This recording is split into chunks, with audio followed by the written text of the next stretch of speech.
자, 이어서 한국지방행정연구원의 박진경 박사께서 지역 경쟁력 강화를 위한 지역개발사업 민관협력 추진 방안을 발표하도록 하겠습니다. 네, 안녕하세요. 한국지방행정연구원의 박진경입니다. 반갑습니다.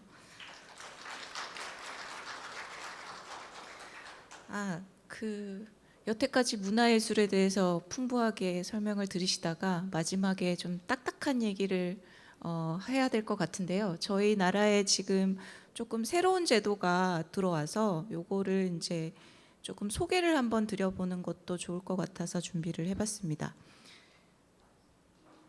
일단 제가 목차는 저희 비수도권의 지역 활성화를 위한 새로운 제도가 도입이 되었는데 그 제도를 도입하게 된 이유라고 보시면 될 것 같습니다. 그래서 배경을 먼저 소개를 드리고 그다음에 이제 새로운 제도에 대해서 설명을 드리고 앞으로의 민간 협력을 지자체 차원에서 어떻게 해가야 좋을지에 대한 추진 과제에 대해서 설명을 드리도록 하겠습니다. 우리나라가 지금 사실 그 지역 정책 자체가 옛날에는 이제 서울이나 부산 같은 성장 거점 위주로 지역 성장 정책을 펼쳐왔습니다. 그런데 이제 이 투자의 효율성을 도모하는 지역 정책을 추진을 하다 보니까 격차 문제들이 굉장히 많이 야기가 되어 왔어요. 그래서 90년대 이후부터 이 지역 격차를 완화하기 위한 균형 발전 정책들을 추진해 오고 있고요. 2000년대에 들어서서 이제 본격적으로 균형 발전 정책을 우리나라에서는 추진을 하고 있습니다. 그럼에도 불구하고 사실은 이제 4차 산업혁명 시대가 도래가 하면서 이 기술 중심의 성장 전략이 인적 자본 중심으로 좀 바뀌게 되는 그런 대혁명의 시대에 현재 놓여 있는 것 같습니다. 그래서 일자리 측면에서도 이게 이제 IT라든지 연구개발이라든지 지식 기반의 이제 고숙련 일자리들은 수도권을 중심으로 지속적으로 만들어지는데 우리나라의 그 비수도권에 해당하는 지역들은 제조업 기반으로 되어 있다 보니까 이 제조업 그 중간 임금 이하의 일자리들 이런 일자리들이 4차 산업혁명 시대로 일자리가 굉장히 감소를 하면서 혁신성장 기업 자체가 다시 수도권으로 이제 회귀하는 그런 현상들을 사실은 보이고 있습니다. 그래서 산업과 공간의 대변혁 시대에 현재 놓여 있다고 보시면 될 것 같고요. 굉장히 심각한 것이 2023년에 우리나라 합계 출산율이 0.72명이었고요.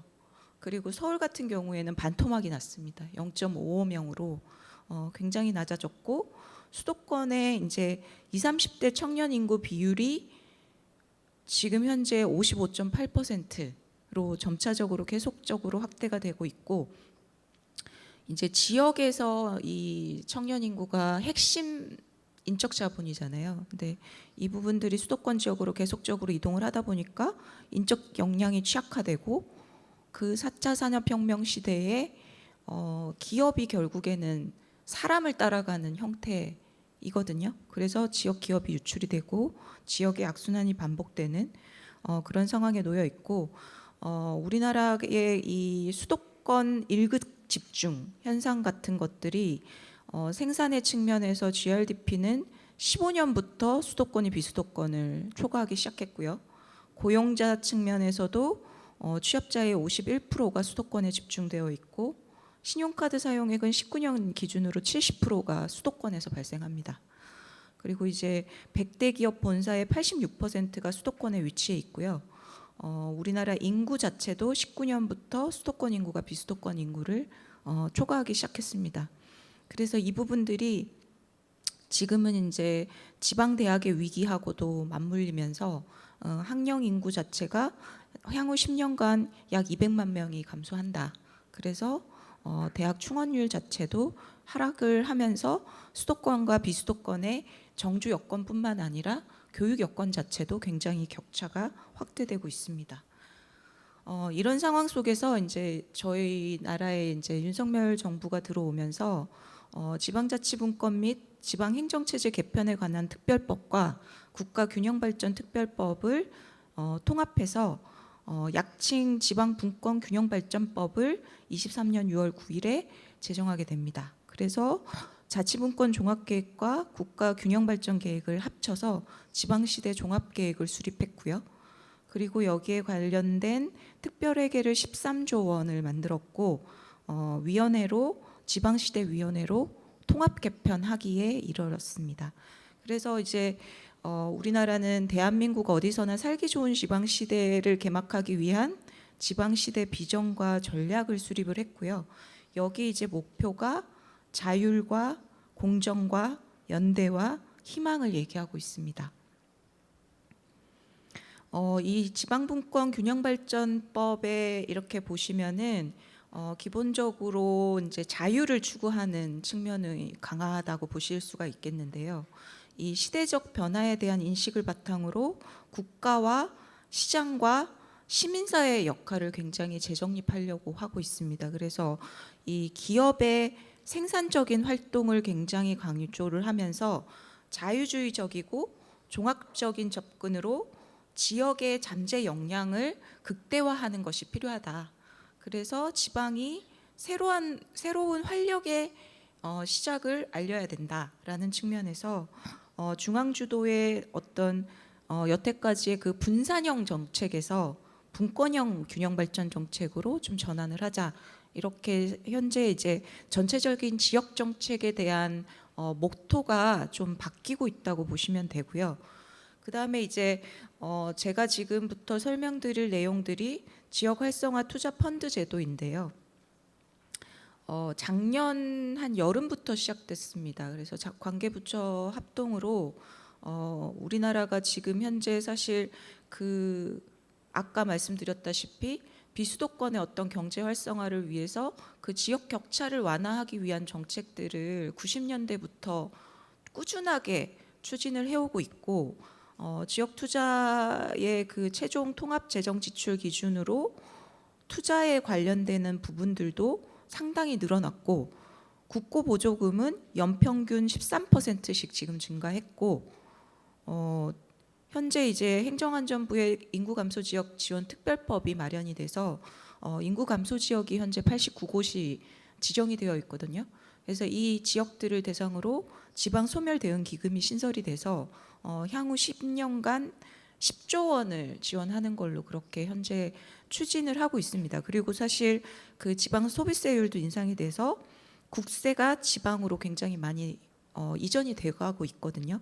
그럼에도 불구하고 아까 말씀드렸다시피 그 인구라든지 GRDP라든지 생산 고용 전체적인 측면에서 비수도권의 지역 활성화 효과가 미흡했다라고 현재 우리나라는 진단을 하고 있습니다. 그래서 이게 이제 그 진단을 하면서 그동안에 이제 사업을 안 한 것이 아닌데 왜 여기까지 왔을까를 고민을 하면서 여태까지 이루어졌던 그 사업들이 너무나 이제 소규모 투자 위주가 아니었느냐. 이걸 조금 지역 활성화 효과를 충분하게 일으킬 수 있는 규모의 어떤 투자가 좀 되어야 되지 않겠느냐라는 그런 원인 분석을 했고요. 그리고 우리나라도 그 굉장히 중앙 주도로 투자가 되고 있다 보니 지자체의 역할들이 굉장히 저조하고 이게 이제 정부 중심으로 굉장히 사업을 추진을 하다 보니 민간의 투자가 저조했다라고 원인 분석을 했습니다. 그래서 그렇다면 이 비수도권의 지역 활성화를 위해서 지역 경제 파급 효과가 충분하게 큰 대규모의 프로젝트를 추진해야 되지 않느냐라는 생각들을 했습니다. 그래서 민간 자금을 좀 활용을 해서 이 지역 정책 패러다임 자체를 그동안에 이제 격차를 완화하기 위한 형평성 위주로 갔다면 이 부분들을 투자의 개념으로 패러다임을 한번 전환을 해보자라고 해서 지자체와 민간이 주도해서 지역에 뿌리내릴 수 있는 지속 가능한 사업을 대규모 사업으로 한번 발굴을 하는 것이 좋겠다라는 생각들을 했습니다. 그래서 아까 말씀드렸다시피 윤석열 정부가 들어오면서 지방분권균형발전법 자체가 이제 통합되어서 새롭게 만들어졌으니 여기에 이제 시행령에 지방자치단체가 지방의회의 의결을 미리 얻어서 지역활성화 투자 펀드에 관련 자금을 출자할 수 있도록 시행령을 개정했습니다.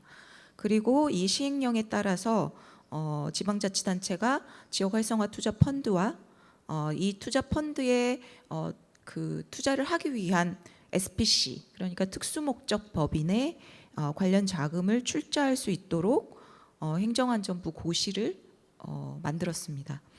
그리고 이제 그 지방소멸대응기금, 아까 말씀드렸다시피 인구감소 지역 지원 특별법에 따라서 89개의 인구감소 지역이 지정되어 있는데 여기에 배분되고 있던 지방소멸대응기금의 일부를 이 지역활성화 투자펀드에 출자할 수 있도록 근거를 마련을 하였습니다.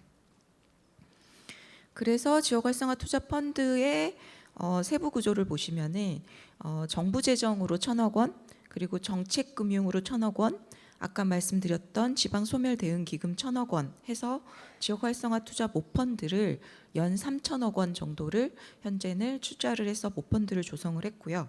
그래서 지자체가 민간과 함께 공익성과 수익성이 조화된 프로젝트를 기획을 하면 이 펀드 자금을 투자에 유치할 수 있도록 그렇게 모펀드를 현재 조성을 해가지고 지역활성화 투자펀드 사업을 현재 추진을 하고 있습니다. 그래서 이제 지역활성화 투자펀드에 대한 세부 구조를 보시면은 이게 그 사업 시행 주체가 SPC를 설립해서 SPC가 되는 거고요.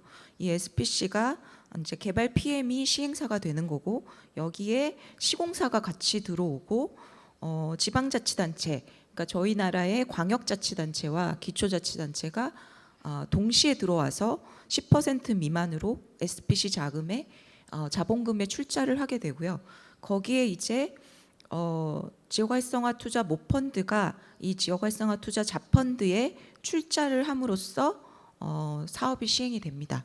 그래서 이 세부 구조는 펀드 제도라고 함은 여태까지는 대부분 기업을 대상으로 펀드 제도를 운용을 해왔거든요, 우리나라도. 근데 이게 이제 지역활성화 투자 펀드에 대한 부분들이 들어오면서 우리나라의 지역활성화 목적의 최초의 정책 펀드라고 보시면 될 것 같습니다. 그래서 민간의 어떤 자본을 활용을 해서 레버리지를 활용을 해가지고 파급 효과를 굉장히 크게 키워서 지역 활성화 재원을 마련을 하고 지역 개발에 어떤 투자를 하고 그 투자를 다시 재투자하는 방식으로 지역 활성화 사업들을 좀 추진을 하자라는 데 의의가 있고요. 그리고 이제 이 지금 현재 중앙정부도 그렇고 지자체도 그렇고 상당히 재원이 좀 부족한 측면들이 없잖아 있는 것 같습니다. 그래서 투자 재원의 어떤 부족 문제를 보완을 하면서 인프라 갭을 해소하고자 하는 목적들이 있고요. 그리고 민간의 어떤 창의와 효율을 좀 활용을 해서 관주도의 지역 개발 사업의 그런 행태에서 조금 벗어나 보자 하는 그런 영역들이 있습니다. 그리고 이제 PPP, 그러니까 민간 협력 방식을 통해서 지자체는 위험을 좀 분산할 수가 있고 민간과 공공이 전략적인 파트너십을 형성함으로써 좀 이제 공공과 민간이 상생 발전할 수 있는 그런 목적으로 도입이 되었다고 보시면 될 것 같습니다. 그런데 이제 제가 이제 민간 협력과 관련해서 지자체가 지역 개발 사업을 추진을 할 때 어떤 것들을 그러면 유의해야 하고 어떻게 추진을 해야 되는지를 좀 연구를 했더니 이 지금 현재 우리나라가 사실은 최근에 고금리, 고물가, 그리고 인건비 같은 것들이 굉장히 상승되어 있고 PF 금리가 상당히 높은 편입니다. 일본하고는 지금 한국의 상황들이 굉장히 달라가지고 그래서 국고채 금리 자체도 높고 23년 12월 기준으로 PF 대출 금리가 8% 내지 9% 정도로 굉장히 높은 편이거든요.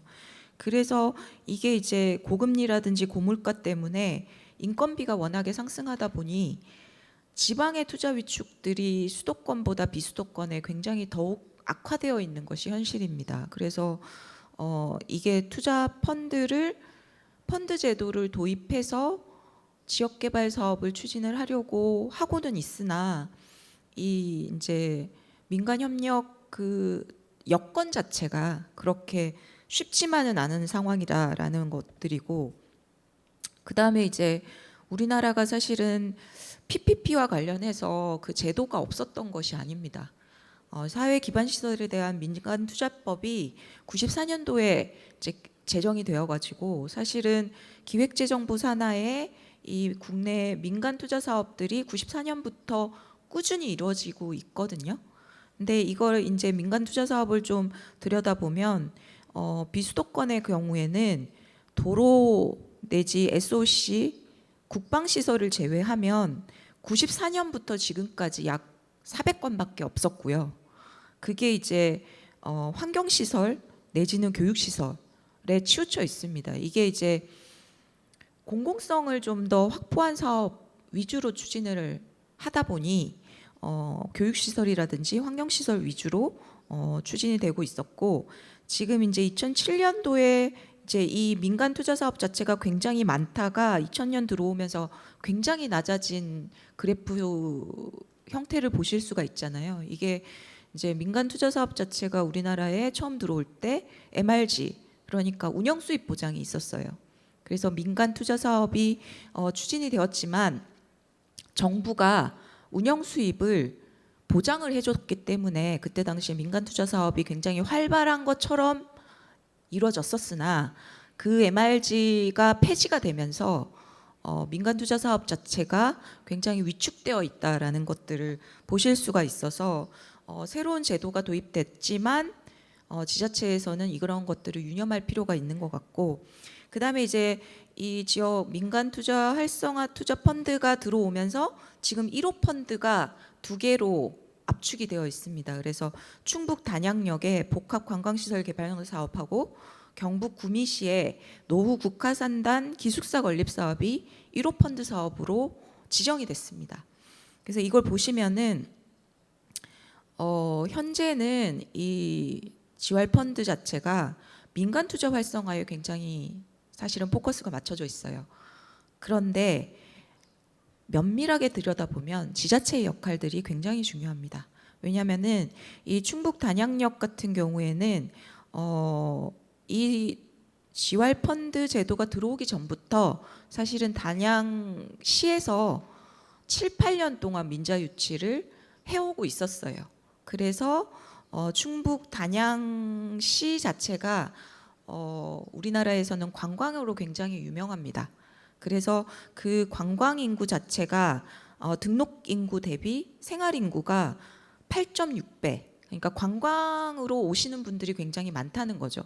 그래서 이 관광객을 유치하기 위해서 단양역 근처에 그 부지를 이미 시에서 매입을 해가지고 인허가 절차까지 다 거쳐놓은 상태였고, 이제 이 단양군에서 관광 투자 유치팀을 만들어서 추진 체계가 이미 만들어져 있었어요. 그리고 여기에 이제 그 단양역 그 복합 부지 안에 호텔과 체험 공간과 케이블카를 엮어서 수익을 극대화할 수 있는 방향으로 사업을 구성을 한 거죠. 그렇게 해서 복합 관광시설 개발 사업을 만들었고, 이게 이제 1호 펀드로 지정이 됐고요. 그리고 경북 구미시 같은 경우는 충북 단양 같은 경우는 이제 단양시에서 중점적으로 추진 체계를 만들어서 이 복합 관광시설 개발 사업들을 기획을 했고, 경북 같은 경우는 본청에서, 그러니까 광역자치단체에서 중심적으로 민간 투자 추진 체계를 수립합니다. 여기는 이제 우리나라의 국가산업단지 1호 국가산단이 구미시에 있거든요. 근데 이 구미시가 국가산단이 워낙에 오래되다 보니 청년들이 거기에서 일을 하고 싶어도 그 안에 들어있는 뭔가 주거시설이 팬시하지가 않은 거예요. 그래서 구미에서는 이 교통 접근성도 우수하고 일자리도 있지만 기숙사 자체가 굉장히 노후화되어 있어서 이 드림타워를 한번 만들어 보자라고 해서 주거와 편의와 복지 시설을 복합화해서 시설을 만듭니다. 그래서 기존에 설립되어 있던 SPC를 활용을 해서 관련되어 있는 기숙사 건립 사업을 기획을 했고요.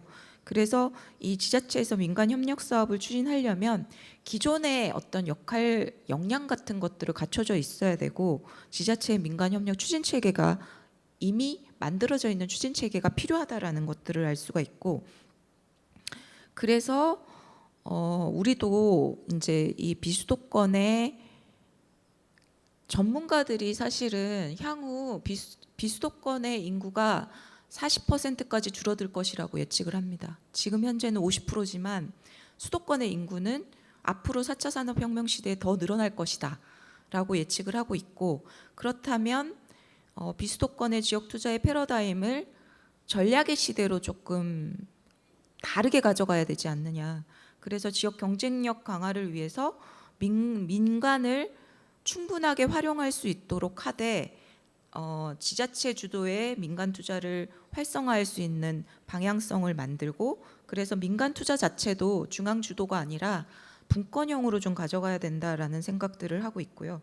그리고 지금 현재 지방 소멸 대응 기금이 여기에 이제 출자를 하고 있기 때문에 지방 소멸과 대응해서 수익성 기반의 공익성을 확보할 수 있는 프로젝트를 기획을 해서 추진을 해야 되겠다라는 생각을 하고 있습니다. 그래서 이제 지자체가 지역개발 사업에 민간 협력을 활성화하려면 그 민간 협력과 관련되어 있는 충분한 사전 준비가 필요하고요. 그래서 그 사전 준비라는 것이 민간을 끌어들이려면 민간에 제공할 수 있는 해당 지역의 자산을 충분하게 갖고 있어야 될 것 같습니다. 그리고 토지 리스크라든지 인허가 리스크라든지 기업 투자의 환경을 개선하는 노력들, 그리고 투자 기업을 발굴하기 위한 꾸준한 홍보 활동, 이런 것들이 사전적으로 이루어져야 되고, 그 다음에 이제 이 민간 투자 활성화와 관련되어 있는 지방자치단체의 정책 틀과 로드맵이 필요하고요. 그리고 민간에 대해서 어떻게 규제와 통제 메커니즘을 가질 거냐라는 부분들을 사전적으로 정책 틀을 마련해 놓고 있어야 하고, 그 다음에 이제 추진 역량들을 확보해 놓고 있어야 할 것 같습니다. 그래서 기업가적인 마인드로 민간의 어떤 니즈를 분석할 수 있는 능력들을 배양을 해야 되고, 그러려면 이제 지속 가능하게 수익성을 창출할 수 있어야 되는 거죠. 단양 같은 사례도 지금 현재 복합 사업들은 거기까지 이제 펀드 사업들을 추진을 하고 있지만, 단양시 같은 경우는, 단양군 같은 경우는 기본적으로 그 이후에 어떻게 이 민간의 수익성을 꾸준하게 확보할 수 있는지에 대한 그 로드맵을 갖고 있어요. 그래서 야간에 관광객을 늘리기 위한 미디어 아트 같은 것들을 단양군에서는 이미 그 체계를 갖고 있거든요. 그래서 그런 것들이 필요하고, 그 다음에 이제 민자 사업을 하려면 민자 사업에 적합한 구조체를 만드는 역량들이 필요합니다. 그래서 협상력이라든지 전문가 컨설팅이라든지 교육 같은 것들도 필요하고, 그 다음에 이제 지역에서 필요한 융복합 사업을 발굴할 수 있는 능력들을 배양을 해야 될 것 같습니다. 그래서 공공과 민간이 리스크를 같이 관리하면서 동시에 이익을 창출할 수 있는 융복합 사업들을 발굴을 하고, 그 다음에 이제 중앙에서도 이 지방자치단체가 민간 협력 추진 조직을 정비할 수 있도록 협력 체계를 다양화하는 그런 노력들이 필요하고요. 그 다음에 이제 그 지방자치단체는 지자체와 산업계와 금융계의 민간 협력 추진 조직들을 자체적으로 정비를 해 나가면서 다각적인 협력 체계와 추진 체계를 구축해 나갈 필요가 있을 것 같습니다. 지금 이 사실 새로운 제도가 작년 여름에 이제 나오기 시작해가지고 이 단양군과 구미시가 1호 펀드로 선정된 게 얼마 안 됐어요. 그래서 이제 앞으로 한국에서 이제 비수도권을 대상으로 이 레버리지 효과를 내는 지역개발 사업들을 어떻게 추진해 나갈지는 조금 더 지켜봐야 되겠지만 일단은 이 말도 맞는 것 같습니다. 비수도권은 힙하지 않아. 그 불편함을 감수하면서 지방에 살아야 돼. 이렇게 얘기하는 시대는 이제 지나갔다는 거죠. 그래서 비수도권에도 뭔가 힙한 장소 이렇게 될 때 청년들이 다시 돌아갈 수 있는 시대가 열릴 것 같아서 이 부분들을 저희가 지켜보면서 앞으로도 새로운 제도를 많이 활용을 해서 비수도권의 사업들을 좀 추진해 나가는 그런 기회가 됐으면 좋겠습니다. 네, 이상입니다.